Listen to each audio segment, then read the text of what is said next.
Esse texto de Gênesis que nós vamos ler, nós queremos a partir dele pensar algumas coisas a respeito do mês do lar, da família, desafios para nós, né, como foi orado nesses tempos difíceis. Gênesis capítulo 3, verso 15, um texto muito conhecido, chamado de proto-evangelho, a primeira promessa, bem positiva, né, feita na Bíblia.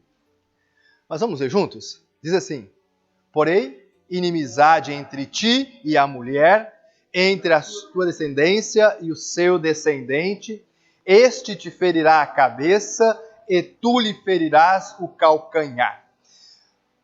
Já estamos caminhando para o final do mês do lar.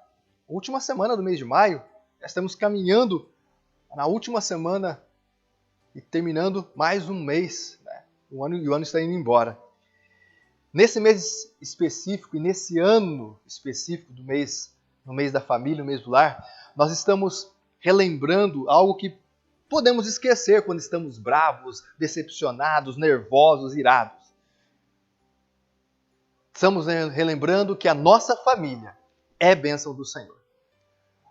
Quando existe algum problema, alguma dificuldade, quando existe alguma coisa que nos desgosta muito, né, na família, parece que a gente se esquece que nossos filhos, nosso cônjuge, né, a situação familiar, família é bênção do Senhor, é criação do Senhor. Também estamos lembrando que existe uma responsabilidade nossa no trato com a família. Colocamos a nossa família nas mãos do Senhor, porque a família é bênção do Senhor, contudo, estamos nos desafiando a lembrar da nossa responsabilidade e buscando em Deus, pedindo a Deus, que Ele nos ajude a tratar nossa família em toda e qualquer situação com amor. Com aquele amor que é ensinado e é ordenado na palavra dele. Então, através das nossas mensagens e devocionais durante esse mês, nós estamos aqui desafiando a nós mesmos a tratar nossa família com amor e relembrando que a nossa família é bênção do Senhor. E nós não aceitamos menos que isso. Nós queremos que ela seja, assim, bênção do Senhor. Essa nossa esperança que colocamos, então, nas mensagens, que colocamos nas nossas orações, é que o nosso lar seja, sim, abençoado pelo Senhor. Que o nosso lar seja, sim, transformado pelo Senhor. Que o nosso lar seja, sim, protegido por Deus. Cuidado por Deus e também salvo por Deus. É a esperança que está no nosso coração, que está em nossas orações. Mas quando falamos de esperança, é muito sério nós pensarmos de onde vem a nossa esperança, aonde realmente está a nossa esperança. Por exemplo, muitas pessoas têm colocado a sua esperança na vacina e depois de vacinadas acham que estão protegidas e não estão. Muitos têm colocado a sua esperança na ciência, mas a ciência ainda hoje está batendo cabeça, tentando entender, tentando descobrir realmente a solução para o problema da pandemia mundial. Aonde colocamos nossa esperança? De onde vem a nossa esperança? Quais são as bases de nossa esperança? Porque se as bases de nossa esperança forem fracas, nossa esperança vai ruir. Para responder essas perguntas, primeiro, nós temos que lembrar de onde vem a nossa esperança. A origem da nossa esperança. Lembre-se, quando você pensa em origem das coisas espirituais, vai para Gênesis. Eu acredito que a origem e o embasamento da nossa esperança nasceu aí, em Gênesis capítulo 3, verso 15. Onde Deus falou, olha, a situação ali criada, Deus diz, eu vou colocar inimizade entre o ser humano, a mulher e o ser espiritual, serpente.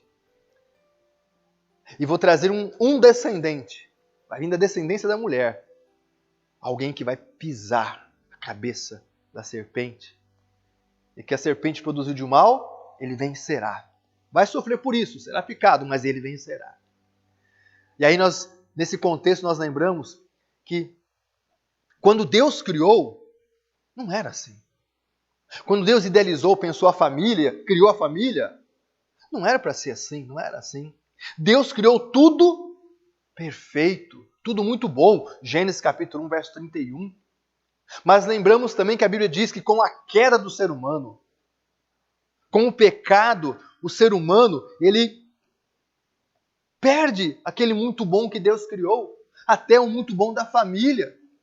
E aí, o ser humano que tinha ali total bênçãos em Deus, ele, na queda, ele cai em desespero. E por que o ser humano cai em desespero na queda?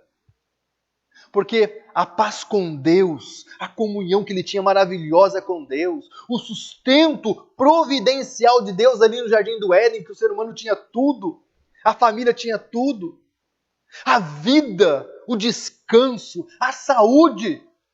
Porque depois da queda, veio a ausência de saúde, veio dores. O relacionamento harmonioso, familiar, com a criação, até com Deus, despencou, caiu. E no jardim, no desespero da queda, aí entra Gênesis 3,15.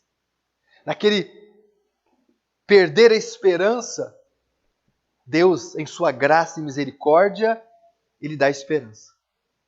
Ele dá esperança ao coração do ser humano que está caído. E como Ele dá a esperança? Ele faz uma promessa. A promessa é contida em Gênesis 3,15. E desta promessa, que é uma profecia, eu quero meditar com você sobre as bases da nossa esperança. Em primeiro lugar, Gênesis 3,15, quem está falando em Gênesis 3,15 não é qualquer um. Quem está falando em Gênesis 3,15 é o Deus fiel. O Deus que quando fala, Ele cumpre. Por isso, quando olhamos Gênesis 3,15, Deus falando, nós estamos vendo aí que o Deus que é fiel, Ele é a base da nossa esperança. Nossa esperança, ela é firmada num Deus que é fiel. As Escrituras, a Bíblia Sagrada, sempre revela essa verdade. Mostra através de relacionamentos humanos com Deus, como Deus sempre foi fiel. E Deus sempre foi fiel, especialmente a todo aquele que deposita nele a sua confiança. Quem confia e espera em Deus, vê, experimenta as promessas de Deus se cumprirem. Por exemplo, nós lemos no começo do nosso culto o Salmo de número 22.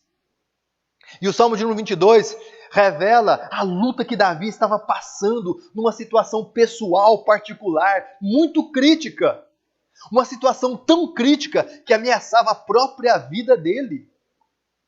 E, humanamente falando, até o começo do Salmo já diz isso, ele já está em desespero. Mas quando ele olha para o Senhor, e quando ele começa a lembrar os feitos de Deus, o Deus que é fiel, o Deus que no passado,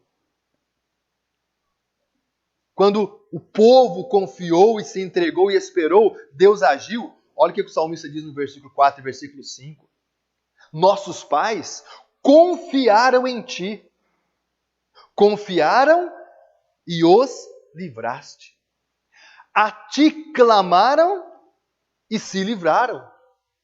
Confiaram em ti e não foram confundidos. Olha o que o salmista está dizendo. Esse Deus fiel que fala, que promete, ele é digno de toda a confiança. É uma base segura para a minha esperança. O poder maravilhoso que Deus, o Deus fiel, manifestou em favor de todos aqueles que nele confiaram, o salmista está falando, então eu posso confiar nesse Deus. E esse confiar e esperar em Deus é exemplificado em toda a Bíblia.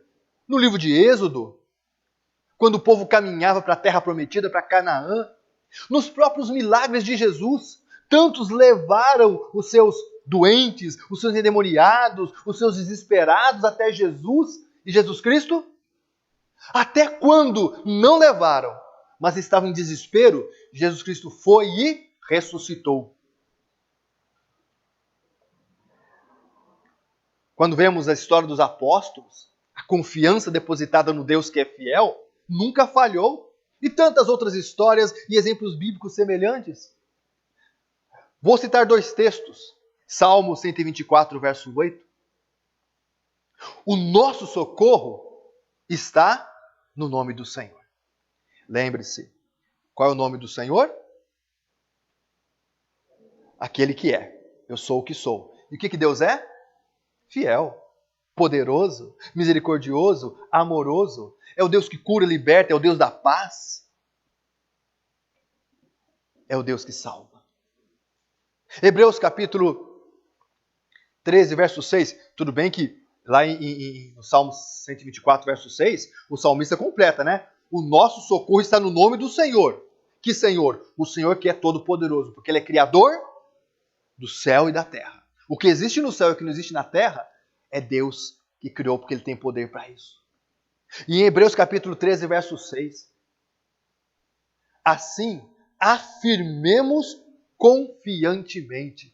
Olha o que o escritor está dizendo aí, inspirado, claro, pelo Espírito de Deus. Você pode afirmar com confiança, com convicção: o Senhor é o meu auxílio. Não temerei. Que me poderá fazer o homem? Que me pode fazer o ser humano? Me dá a melhor vacina? Não. A melhor solução para o meu problema, o nosso problema de agora, vem do Senhor. Então, a afirmação no versículo 6 de Hebreus 13, nisso nós podemos afirmar com muita convicção: é o Senhor o nosso auxílio. Nossa esperança está nele. Não precisamos temer, nossa esperança está nele. O que pode fazer o homem que Deus não faça melhor ainda? Por outro lado, aqueles que não conhecem o Deus fiel, aqueles que não depositam a sua fé e esperança no Deus fiel, não podem se firmar nessa esperança. Efésios capítulo 2, verso 12, nos lembra que quem não está em Cristo Jesus, quem não está confiante, firmado em Cristo nesse Deus, não pode ter essa esperança forte, numa base tão sólida. Efésios 2,12 diz: naquele tempo, estáveis sem Cristo, separados da comunidade de Israel e estranhos às alianças da promessa. Por causa disso, não tendo esperança e sem Deus no mundo.